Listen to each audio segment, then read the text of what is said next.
Welcome to Below the Line, where we talk about working in Hollywood from the crew perspective. My name is Skid. I'm a former assistant director and your host. Quiet on the set. It's Below the Line's 7th annual Oscar series, where subject matter experts discuss the nominees in their category of expertise, and this is episode 5.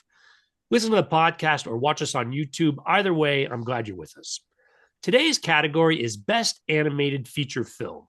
Before we kick off our discussion, let me introduce my guests. First, Seki, you're a 20-year Hollywood veteran, and your animated credits include Megamind, The Boss Baby, and you directed last year's animated short, Teenage Mutant Ninja Turtles, Chrome Alone 2, Lost in New Jersey. That's quite a title. Welcome back, Kent. It's glad to have you. I know it seems like a joke title, but it is the actual title, and you can see it on Paramount Plus if you search Teenage Mutant Ninja Turtles Mutant Mayhem in the extras section. But yes, that is the title. Great to be here. Listeners, viewers, go check that out. Happy to watch that as well. It's a great little film. Also joining us again, Camille Leganza. You've been working on animated films for more than 20 years with credits including The Incredibles, The Secret of Kells, and The Iron Giant. And you're currently a producer at Studio MDHR. It's nice to have you back. It's great to be here. So happy. All right, it's movie time.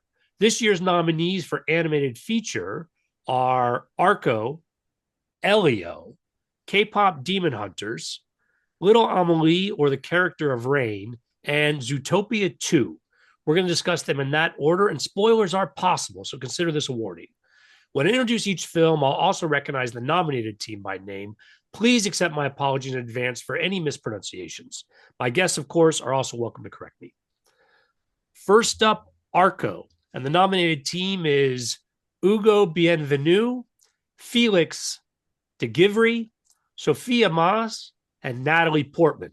All right, I know at least I got Natalie Portman's name. But let's go ahead and talk about this film. Ken, why don't you kick us off? All right. So I think Arco is actually a really fantastic film. And even beyond being an animated film, I think it's a fantastic film.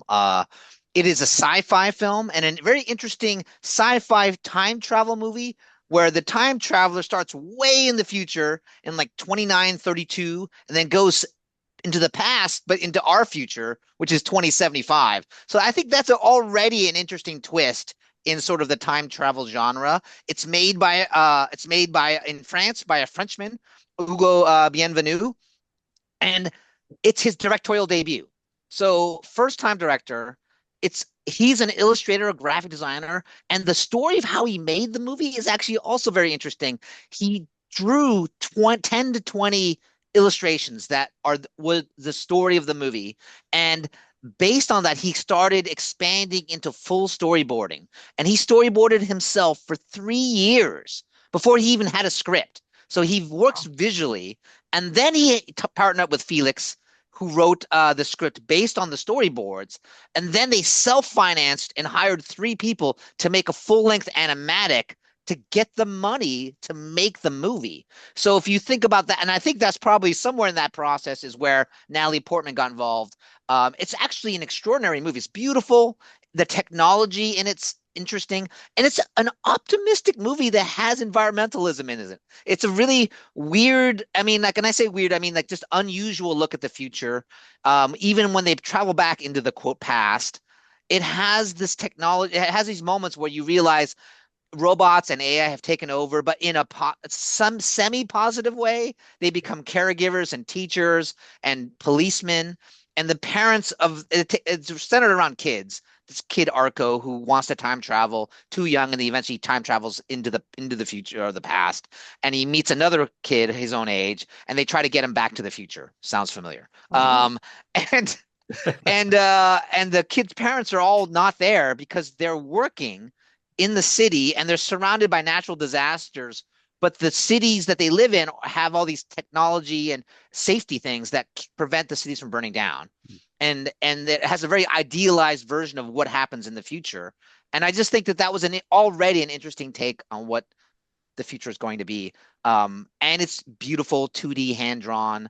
And, this year we have 2 French entries into this, and I think a lot of people, which is a nod to how important animation is in France. And I do believe a lot of people don't realize what a powerhouse France is in animation. The two films, Little Amelie, The Character of Rain, and this one, are graduates of the Gobelins School of Animation, which is an amazing, very famous in the world of animation school of animation. And this film, I actually really liked this film. Yeah, I did too. And you're right. I feel like looking at Arco and Little Amelie or the character of Rain, I came away with like the French know how to animate, man. Like they are taking risks. I think, Arco was beautiful and I loved the futuristic pieces of it, but I also loved it had this kind of like 60s, 70s Yeah, grainy yeah, vibe, like the colors yeah, and the grain on the film. Like I really appreciated the aesthetics of it. yeah. And I thought it was unexpected. Like it was not the film I thought it it was going to be kind of going into it. And so I really appreciated that they were true to the story they wanted to tell. And, I think there's a twist at the end, when he meets his family again. Sorry, spoiler. Yeah. Um, but it was unexpected. I really enjoyed this one. It And the didn't fact that pull it's its his punches. directorial debut, Oh, like that's huge. yeah. It's there's actually several first timers in this year's class for the Oscar nominees, and I'm really impressed by all of them. Like they really did, and the journey to get to screen for all of them was long and hard. And that is something that also a lot of the audience who don't work in animation don't realize how long it takes to make these films from conception to actually getting in the theater. And I think this is a great example of the labor it took to get there and how individual this movie was and personal for Hugo to make this film. I actually had the opportunity to meet Hugo at the Savannah SCAD Film Festival this year. He's a lovely guy. And this whole class of people, I think they're just along for the ride, and it's really great and refreshing. Their voice in animation is unique. Yeah. And this film's look and aesthetic is great. The robot design, and its take on time travel. Mm, There's a paradox that happens with the design of how humans live in the future is seeded by Arco visiting this young girl who becomes the architect of basically how humanity survives. And that is an interesting moment. Again, another spoiler. And the fact that in this movie, the child that decides to take the adult toy for a ride, there are very real consequences in the end for that yeah. person. And there's a little melancholy about the consequence, and it doesn't have a Hollywood ending in that way. Mm-mm. And I Yeah. think that's a very bold and risky choice. And I think it's true and authentic to this story. When I really like that aspect of Arco, and it shows a lot of maturity to have that. And I think that because Ugo is a graphic designer and a graphic artist who does comic books. So I think he's told lots of stories like this kind of, I think he gravitates toward a sci-fi, and having consequence for actions, I think is super important.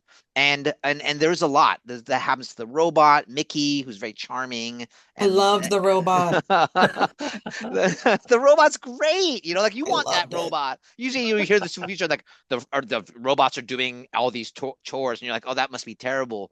But in this one, it almost feels like the humans abandon their own kids, and the robots take up the slack of it all. And there's something very interesting in that sort of irony of sorts, so where you really feel like the robots are doing the job the humans should, but not because they took over, but because the humans allowed them to. And then in the way future, they don't exist anymore. Like the robots aren't a big part of it. So That's it's true. almost like they learned their lesson in terms of like allowing humans to be humane again. And there's something optimistic about that too. Yeah. So even I think there's a lot of complexity in this film that's really interesting. And I really enjoyed that. And I think it's fascinating that Natalie Portman decided to produce it. I think that Yeah, that that was says a lot really about her interesting. taste, her ability to like discern before the film got out, like this is a special movie, and to put her name behind it. Because I think having her name on it allowed the celebrity voices in the English version and allowed it to get a wider audience. A Yeah. French animated film doing well in the United States or getting this recognition to get a nomination is hard.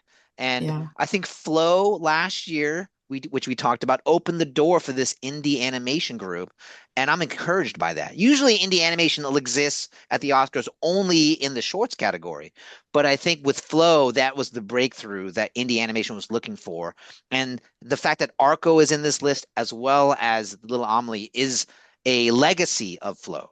Yeah, absolutely. I will say, you mentioned the celebrity voice casting. That was the one thing that kind of took me out, to be Ah, quite honest interesting. with you.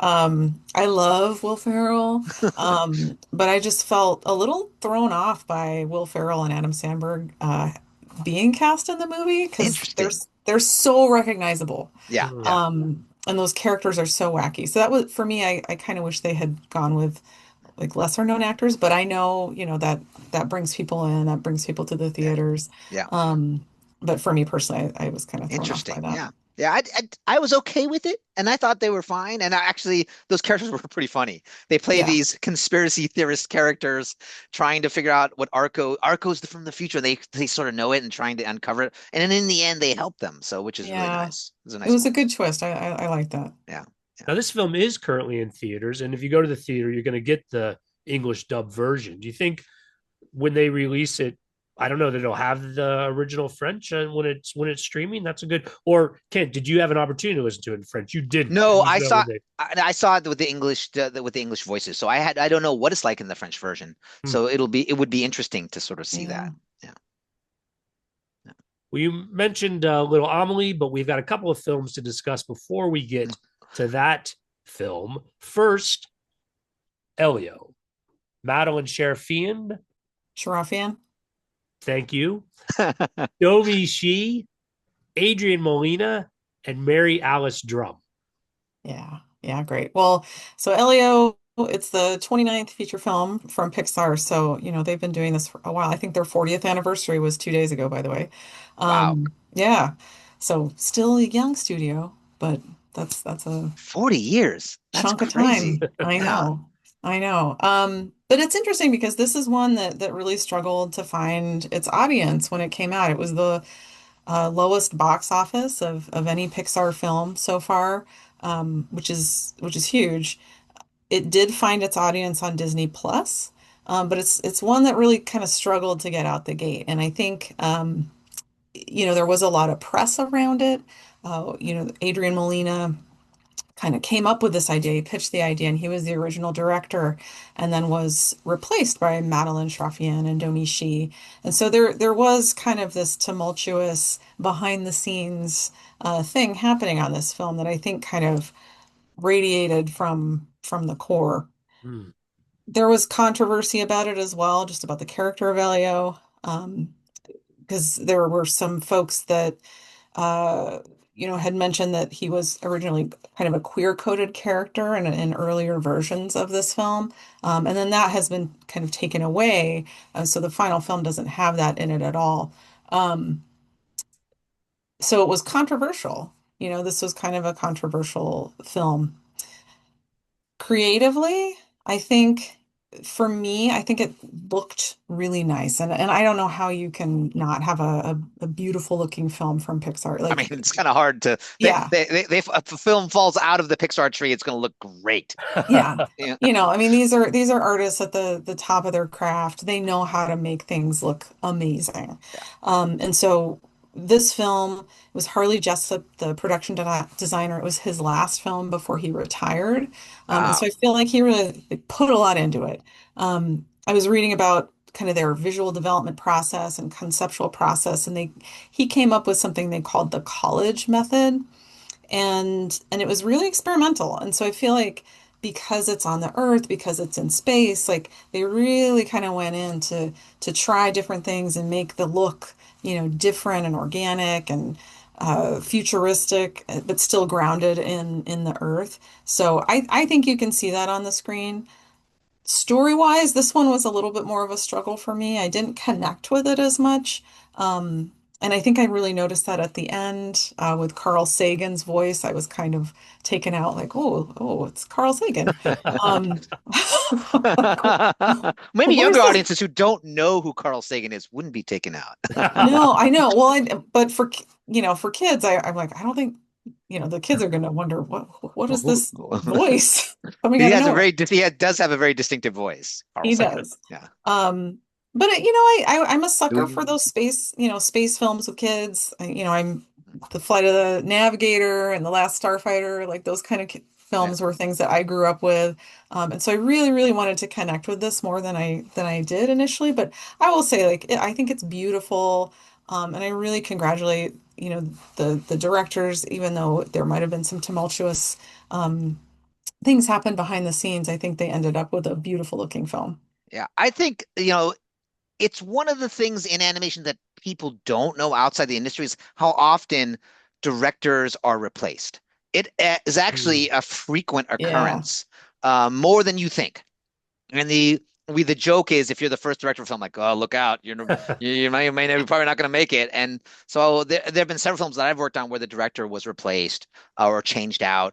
It happens quite often because it is Yeah. such a long process Hmm. that that's part of the deal in these things. And unfortunately for Adrian, it happened with him, and he stepped aside. And I think part of the controversy on the film is that they actually screened a version of it earlier, which is common. You screen a version of it, and then you basically try to get results, and you say, "Hey, what did you think of this movie?" And this is weird that this is in the public. This was in actual articles Yeah. about it, which is really bad form.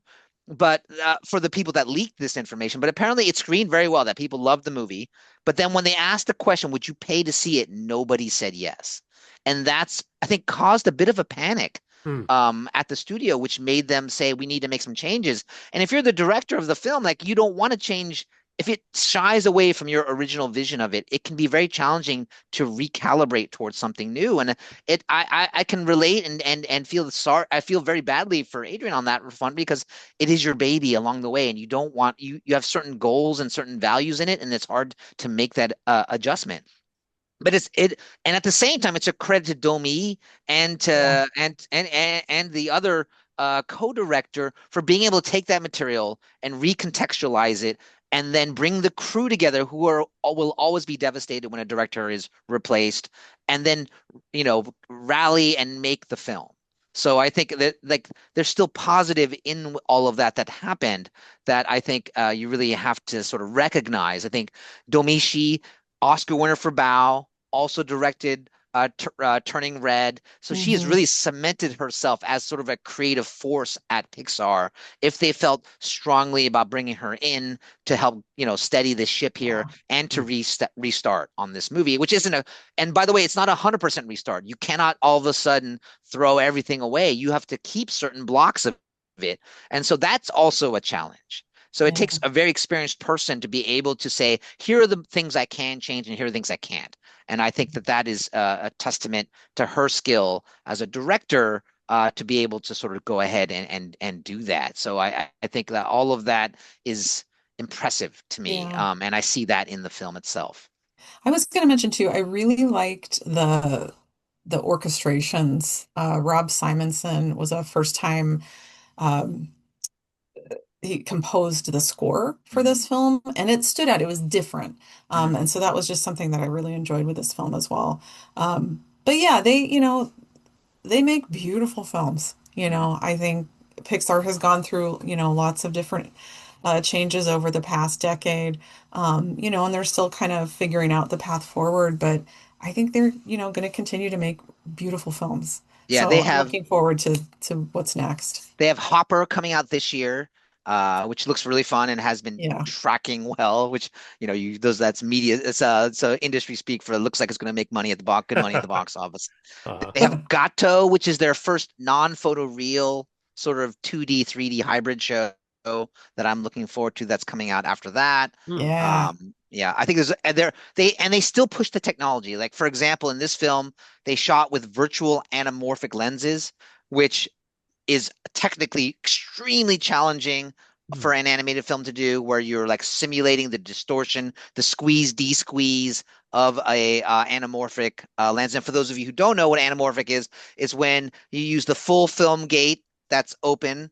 But what you do is you're taking your 239 image and you're stretching it across that, and then when you bring it in, to your edit and your color correction and your visual effects, you squeeze it down to its actual true aspect ratio of 239. So there's more information in that frame than would have existed. It affects the bokeh that is in the depth of field, the short, shallower depth of field. It affects the lens flare, famously affects the lens flare. So if you see streaky horizontal lens flares, that is an artifact of anamorphic shooting, and it's very almost always it's cheated. It doesn't actually the way if you see it in an animated film, but they went all out with that, and with their new Luna lighting system Yeah. too. Their new lighting renderer is in there too, and there's I don't know the ins and outs of this, but apparently they were doing early lighting, the previs lighting, which I am very Yeah, that's excited what I about to was hear. I wanted to know more about that. I was thinking of you as I was researching this film.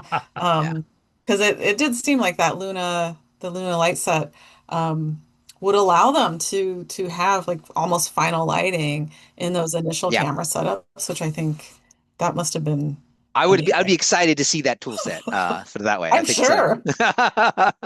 But I always think it's unfortunate when if there's some kind of story about the making of which was difficult, that overshadows the movie itself, because you should just judge the movie, and Yeah. I think that's the way it should be. And it's a charming film, and I think that is something that gets lost in the sauce of it all, right? Because the controversy sells, but the ultimately they still I think it's a successful film, and I think that should be recognized, and that should be the main story about it. Is let's Yeah. talk about the movie because it's great, Yeah. And Elio is sweet. He's a sweet character, Yeah, and I empathize with him, really trying to find his people and his place yeah. and you know, I if I were him, I would have stayed with the aliens at the end.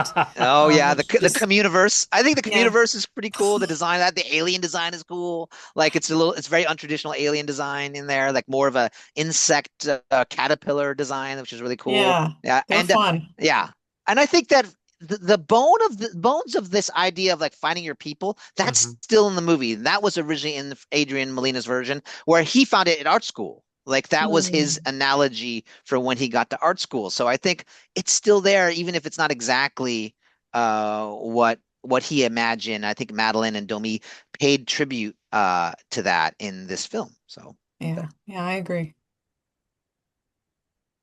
Well, the third film on our list is K-pop Demon Hunters. The nominated team Yeah. is Maggie Kang, Chris Applehans, and Michelle L.M. Wong. I think I read the other day, this is like the most watched movie of 2025. It Wow. is probably the most unexpected hit of the year. It's Maggie Kang's directorial debut. And it's a well-earned win. Like I have to say that every once in a while this happens where there's this unexpected movie that captures the public zeitgeist, and I think this is that film. It really is something special. It has a hit song with Golden, a K-pop song, just won a Grammy, and uh, I think it's actually an amazing genre bending movie. I sort of equate it to Sinners in a way of like Oh, it has a cultural touchstone that's unexpectedly resonating with beyond its sort of what you would think where the appeal would lie. And I'm so happy for the filmmakers. Like I met again at the same SCAD Film Festival. I met Maggie Kang and Chris Applehans, and I was sort of fanboying out a little bit because it's such an incredible movie and it was such a risky movie. Like this is another one. It took years to make. She pitched this yeah. movie to Aaron Warner, who's famous producer for animation. He produced Shrek, and most famously, and while on Wish Dragon, and that was in 2018. And here it is, Wow.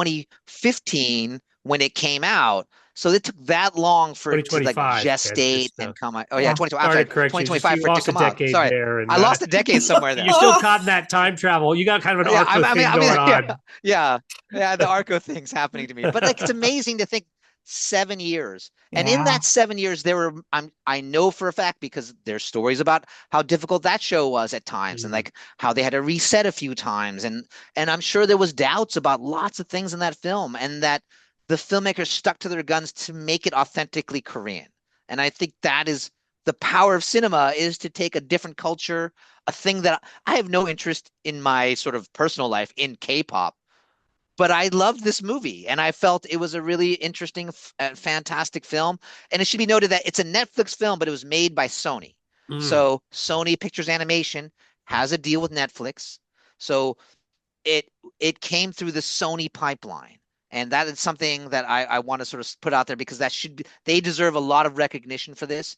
Sony on the high of Spider-Verse, among other films. Their GOAT is coming out this year. They're really doing a lot of innovative film, and they're credited for sort of changing the look. It has a really interesting look to it. That's sort of a hybrid. It is 3D. You can very much feel the CG of it, but it's definitely has its own unique look to it. I Popcorn Eyes. Can we just talk about Popcorn Eyes for a second? Like Popcorn lose my abs. I'm gonna lose my mind over Popcorn Eyes and abs. It's crazy that it works so well. Also, the character animation, the facial stuff, like how they go off model and the characters look really goofy. It's very much a mixture of anime, K-pop, Korean culture, mythology, all wrapped up in one film. Yeah, I have to say I saw them do a panel at Lightbox, Mhm. and Lightbox is an animation expo that happens in Pasadena every year, and they did a panel that was like packed, full house, like gigantic, because everybody was like, "Oh my God, K-pop Demon Hunters!" Um, but it was so fascinating just hearing Maggie King kind of talk about the origins of this film and how, she really hadn't seen her own culture, women of her culture, like represented on the screen and also kicking ass. Beep, sorry. And then, um, but but also, We don't beep that um, here. Don't worry. We don't. yeah, all right, good. We Um, but also, spoiler warning and adult also language showing. warning. Sorry to interrupt. Okay, I'm sorry. I'll show myself. No, but I think, kicking butt, but also showing the kind of ugly side where they're eating noodles and, in their PJs and just being real, Yeah. and so as like glamorous and K-pop stars, that these characters are, like they're still very like real women in that, they are, you know, messy hair and ugly faces and all of that. And so I really appreciated that was, in the DNA of the film. Yeah, I think it's an extraordinary movie, and I'm so happy that it's the hit that it became. And also to note, Gary Lee, the cinematographer, DreamWorks alum, great guy and super talented. Great to see him working on this hit film. And Nathan Yeah. Schaff, editor, first time I think feature editor, Yeah. killing it here. A PDI alum. We're gonna take a Yeah. shout out to PDI. But a great guy to like when you see your friends doing well on hit films, it feels great. I think that both aspects, the editing and the cinematography are great. And just should be noted that this is the first time that Sony Pictures ImageWorks use their Unreal front end pipeline for previs, in which they're actually doing lighting and framing the shots with the lighting. And I think that's amazing. I think it took like 18 developers, 12 months, or 12 developers, 18 months to make the adjustments in Unreal so they could do this. Wow. So tip of the hat to Mike Lasker, their creative director, who really was spearheading a lot of that development. But I think it shows in the shots. I think the shots are pretty amazing, and Yeah. I think it's never easy to be the tip of the spear on new technology, but I really recognize Gary Lee for leading that team through that Yeah. innovation. Really great And stuff. those songs are bangers. Not Okay. just I golden, not just know. soda pop. No, all of them. All of them. I mean, this has basically been the soundtrack in my car since it came out. So I'm a little cuckoo. I've heard them a lot. Um, but but I'm okay. I'm okay with it. But I love that like EJ, who wrote Golden, like she has found so much success Yeah, with she was this. And denied early on in her career. Like, yeah, come on. I love it. It's a real kind of Cinderella story, and I'm here for it. I don't know. I loved it. My kid loved it. All my fellow mom friends love it. We're rocking out. So Nice, I'm here for it. nice. I love it. And like, it's for a journey person artist like Maggie Kang, who's been storyboarding for a long time, to get her shot and to get this win is Mm. huge. She's been nothing but gracious. And along the way, when they win the awards, like her and Chris on the acceptance awards has been just nothing but classy and really thoughtful in their acceptance speeches. So, like if they win, it's great. I'd be so Yeah. happy for them as deserving co-directors of this film. Both of them are super. When I met them, they were just really blown away and humble about the success and very introspective about it in a lot of ways. And I think that's something that I really appreciate. And maybe that introspection comes from years of working. I Yeah. think I think Okay. when you work in the industry for as long as they have and have had success, but not at this level, I think you appreciate the moment more. And I Yeah. really thought that they showed that when I met them. And I think when you see them speak publicly, you feel it. Yeah. I was gonna say one thing I that is a miss is the merch. The Where merch is the merch? because I mean even yesterday a little ad got pushed to me about the K-pop Demon Hunters Lego set that's coming in 2027. Wait, what? Is it Derpy? Derpy It the is. yes. It is. But all it was like a little foot like knocking over the pot and I was like, "What?" Because I got What? excited. I clicked. I was like, "Heck yeah, I want my I'm Lego buying. set." You're like buy now, right? All But no, right, you I'll can't. wait for it. So yeah, this is it reminded me of Star Wars. So when Star Wars came out in 1977, nobody thought that would be a hit, and there Mm. were no costumes for Halloween. But what happened is everyone made their own, and the same thing happened for K-pop. Everybody made their own K-pop costumes because there weren't any you could buy from the store. So K-pop helps some of the DIY, DIY, a little of the craftiness. K-pop is helping spurn that. I think, or not gonna spur that. Yeah, I think that's Yeah, great. no, I learned how to do the braid because I had one of the kids that wanted to dress up like Rumi. So, yeah, that's true. Fantastic, fantastic. Unexpected that it's as big as it is, but as far as award seasons go and the recognition, not no longer is it an underdog, would you say, given all the attention that it's gotten? Oh, I don't think it's an underdog, but like with animation, is it a category like I would say even last year? Look at last year with Flow Mm. winning over the Wild Robot. I think that was a bit of an upset, even though it had won a few awards. I think everyone thought that the momentum was going Wild Robot's way for sure. Well, we've got two more contenders to discuss. First up, Little Amelie or the character of Rain, and the team is Melis Valadi. Kent, you're going to correct me on that one now. I have no idea if I pronounced that correctly. I know it's Maylise. I'm pretty sure it's Maylise, but I don't know the last how to pronounce the last name. Maybe Valad. Melis, Melis Valad, Liane Chauhan, Nydia Santiago, and Henry Magalong. So, Little Amelie or the character of Rain, I loved this film. I thought it was such a beautiful movie. The colors alone, just right out the gate, I think just it was such a visual feast. Hmm. Um, I just I adored it right off. So, it's a beautiful film. It's based on semi-autobiographical novel.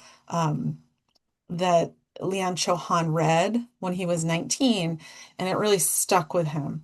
And so it's been many years since he read that, and I just I found it so fascinating because it was such a like a thin slice of movie or a slice of life movie, it was so specific. Because I went in, I didn't know about the book or anything like that, but I was like, where did this come from? I feel like I've just learned like a personal story. And so it really kind of sent me on a journey afterwards to find out more about the author and kind of the background of this film. Um, I did want to just quote like they've approached the author and she wasn't involved at all. She didn't want to be involved, and she said that she felt like her books were her children, and so the adaptations are her grandchildren, and she doesn't want to interfere with her grandchildren's education. And so they really had free reign, Oh, and I think they had this wonderful creative freedom to create this film.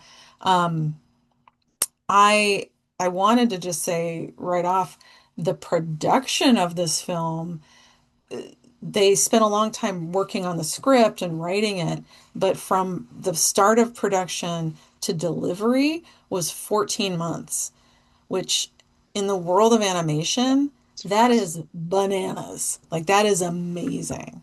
Oh, So I hats off to them for just creating such a beautiful piece of work in that amount of time. And I think that speaks to their close creative relationship because they had worked together previously. I think their first film together was as storyboard artists on The Little Prince. mm. And so they've had this kind of creative relationship for quite a long time. And I think you can see that. Um, I just loved it. I thought it was a beautiful story, very personal, and bizarre. I loved that it was kind of this magical realism, from this tiny little girl, her point of view, starting off as God, the point of view of God, to kind of becoming a human. And so those themes of life, of living, of loss, of death, of love, of being a foreigner in a different culture and kind of what that means. Um, Really adult themes, for this tiny film. So I adored it. Yeah, I agree. I think that this is for me in this group, and they're all lovely films and they all look great. This Yeah. one to me is the most visually arresting film. And when I watched it, I was absolutely blown away by its representation of reflection and Mm. specular highlights and bokeh. This is the second time I've mentioned bokeh. I'm bokeh crazy today. I don't know what's going on, but like it's really amazing. I remember just watching the frames and going, wow, they made some amazing choices.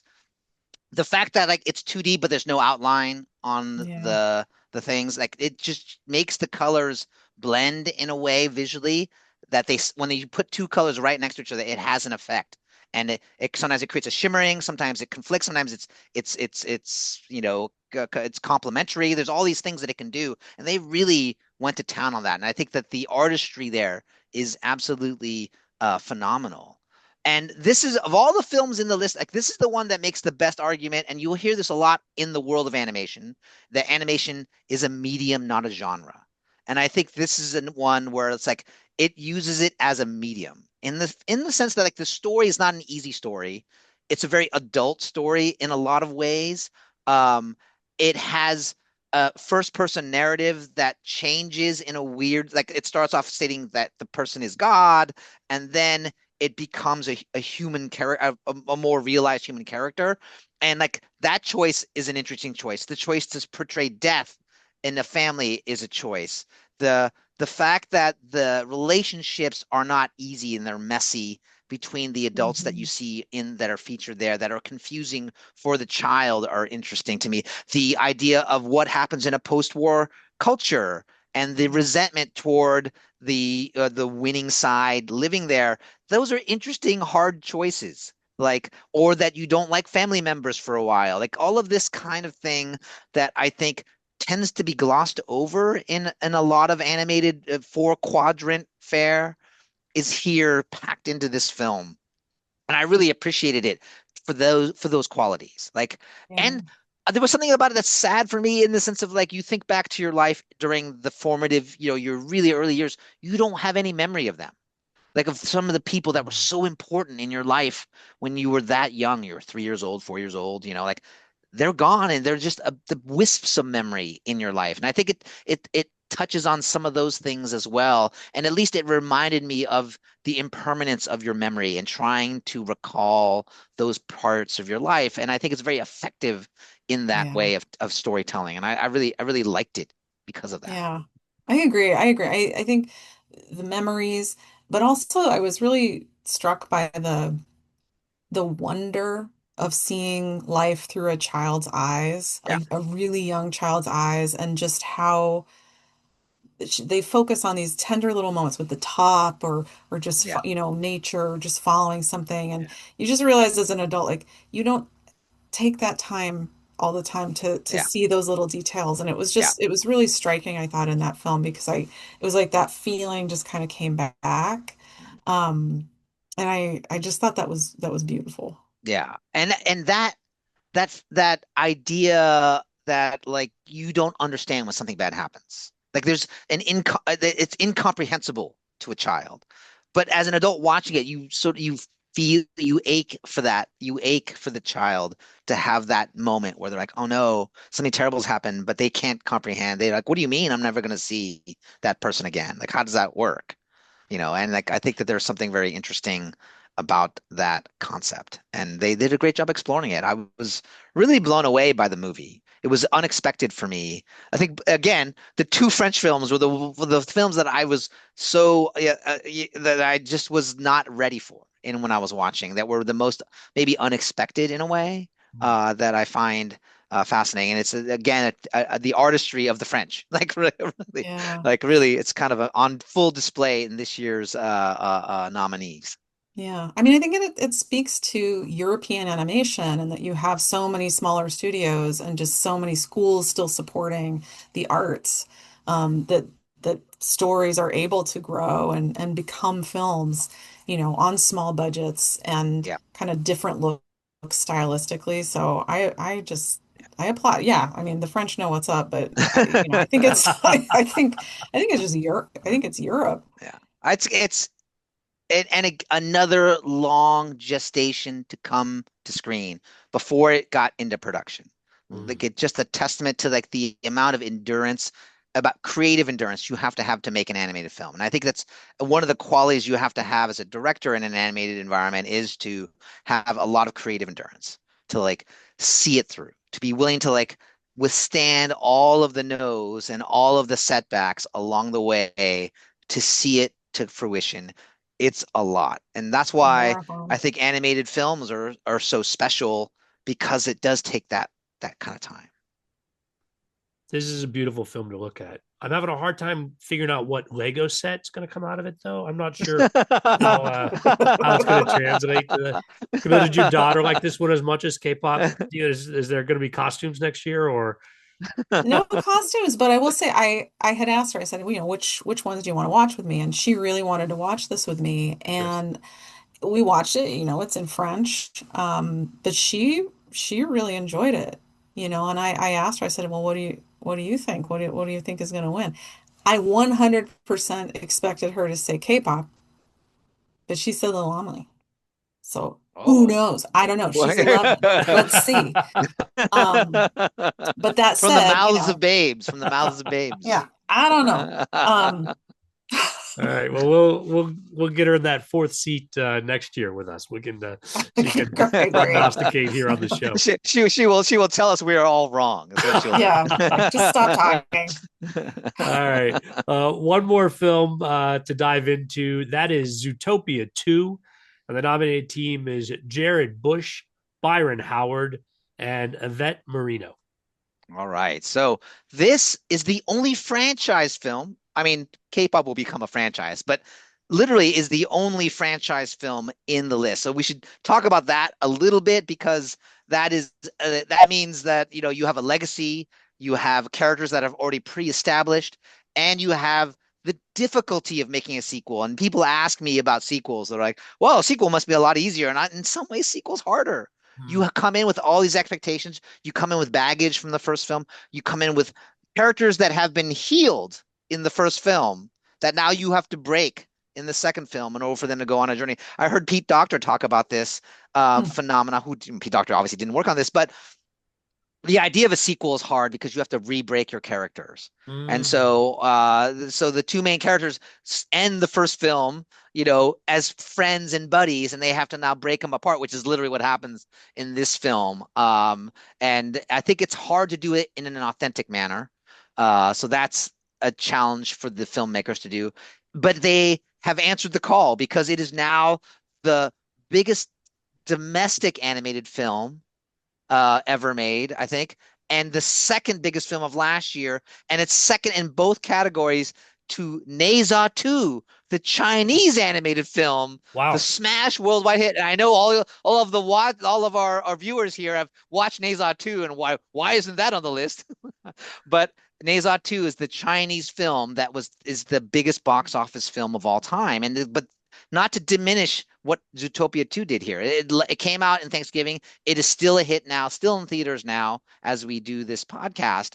And I think that audiences have loved this film as more than the first one.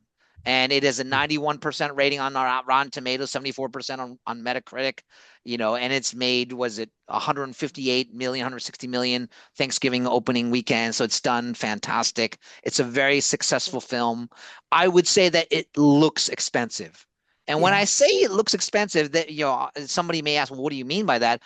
The number of characters, the number of types of characters, which means they have 4 limbs, they have 2 limbs. I mean, they have snakes. Like, you have to rig, meaning you have to like set them up to be animated. You have to animate them, so you have different animation styles for all the characters. The crowds, the level of effects, the number of different environments, meaning the number of different places they go, Mm.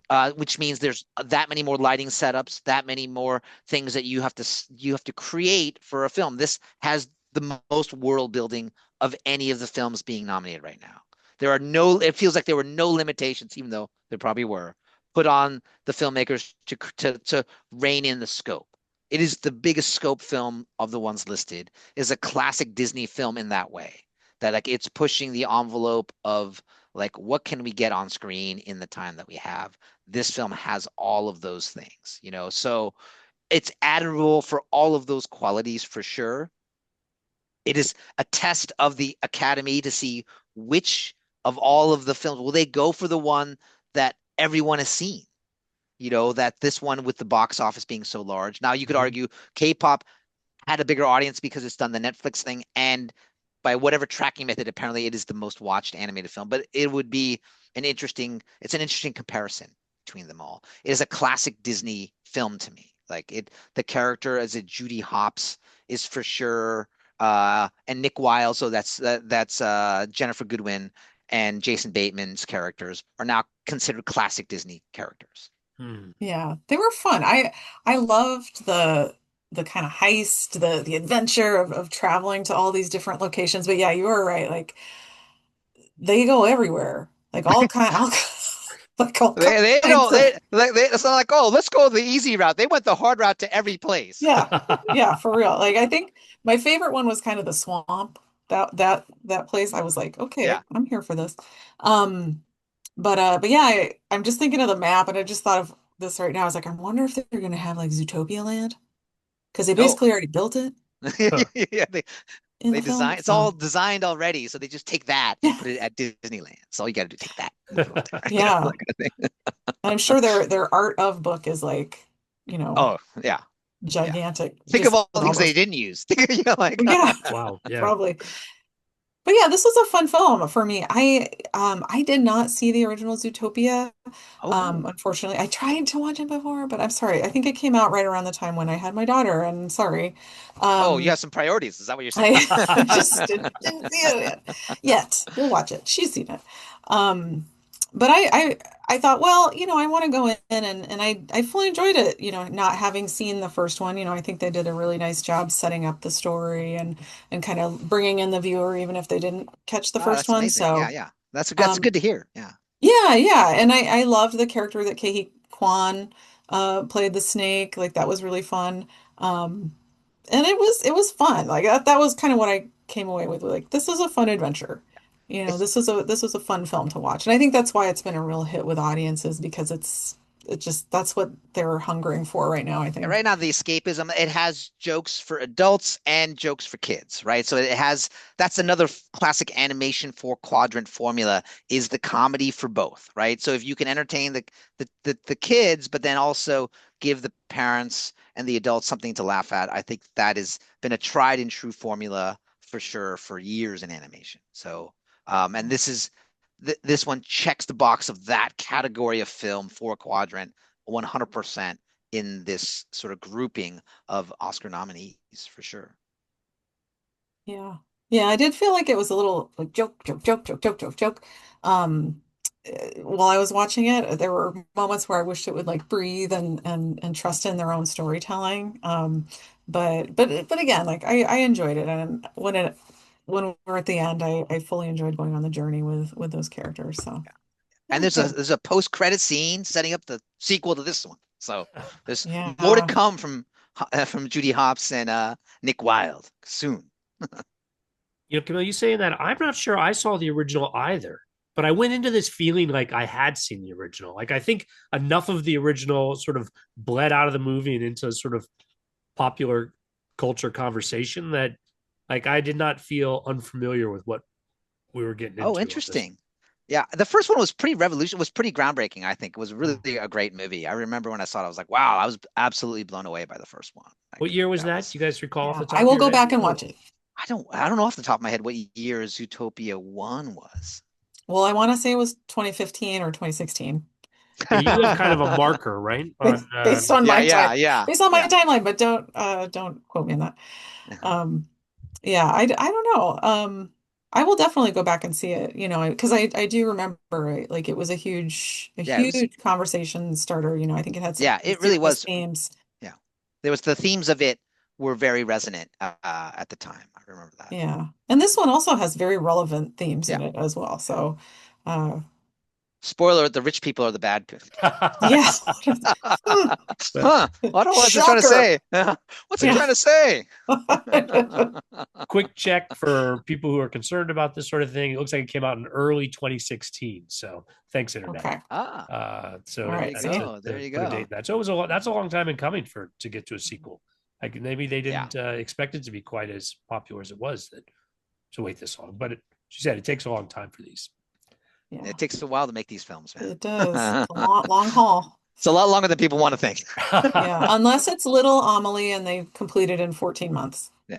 But after years and After years years of gestating. yeah. Right. The same thing with Arco. Yeah. It took a little over a year to make it after like 4 years of storyboarding and all the other things that they did, to sort of make it right. Well, without taking anything away from these 5 nominees, no one we need to bump. Are there other animated films from 2025 that were under consideration that we should put a shout out for? Ken, you mentioned Niza 2 earlier. Do you think it should have, but do you think it was on the level of nomination with these? I have to be honest. I did not see Niza 2. I did see the Demon Hunter sequel that was also a hit, but I didn't see Niza 2. I can't recommend one that's an unusual film. I don't know if it'll be for everyone, but 100 Meters, which is an anime. So anime is a class in it of itself, sort of animation. But within anime, there's other like subgenre of that, or like the Venn diagram. There's like within it the sports movie. So it is a sports movie about running. And maybe because I run, I liked it a lot, but I thought it was interesting. It's a very philosophical film about running and about high school athletes who run track. And I found that to be a really interesting film. That it looked interesting. The way that it does speed, that it rendered speed, I thought was fascinating in the 2D anime style. But I actually really enjoyed 100 Meters, and it was unexpected. Just I think a couple years ago, that was like the last Slam Dunk, another sports one. So maybe I'm just I love sports movies. I don't know what to say. But there's like volleyball anime as well. So there's all these different animes about sports that exist. But the 100 Meters was in the short list, and I really enjoyed it. I thought it was pretty great. That's fantastic. I think the only one I was going to say, I would like to see those ones that you mentioned. I'm not exactly sure how to watch those.